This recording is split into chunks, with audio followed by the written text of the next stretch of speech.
Gumikan sa daotang panahon, baha na sinati sa Dolores, Eastern Samar. Samtang Taft-Buray Highway sa maong probinsya, temporaryong gisiradaan. Aniya ang report.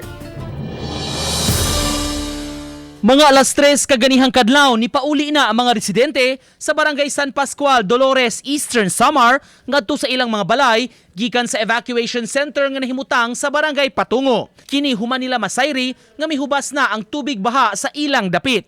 Matud ni Barangay Kapitan Arfon Lubigas, ilang gitugutan nga makauli ang mga residente, ilabi na ang mga kalalakinan aron makapanglimpyo sa ilang mga Pinoy-anan. Apan mga alas 7 kaganihang buntag, mibalik sila sa evacuation center, gumikan kay kalitlang misaka ang tubig baha sa ilang lugar.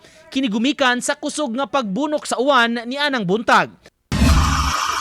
Samtang tungod sa way puas nga uwan sa Eastern Samar, dala sa low pressure area, kasamtangan nga gisirad-an sa Eastern Samar District Engineering Office sa DPWH ang Taft-Buray Highway nga nagdugtong sa ilang lalawigan ug sa probinsya sa Samar.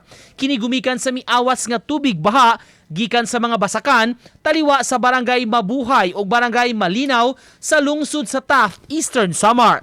Mga alas 11 kaganihang buntag sa datos nga nakuha gikan sa DPWH 8, miabot og halos 1 ka metro ang gitas-on sa tubig baha sa maong highway.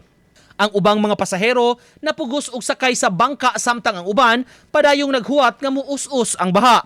Giabisuhan sa Eastern Samar District Engineering Office ang mga motorista nga musulod ug mugawas sa probinsya sa Eastern Samar nga didto moagi sa Basay, Marabot, Lawaan, Kinapondan Highway aron dili madilatar ang biyahe. Nico Sereno, Balitang Bisdak.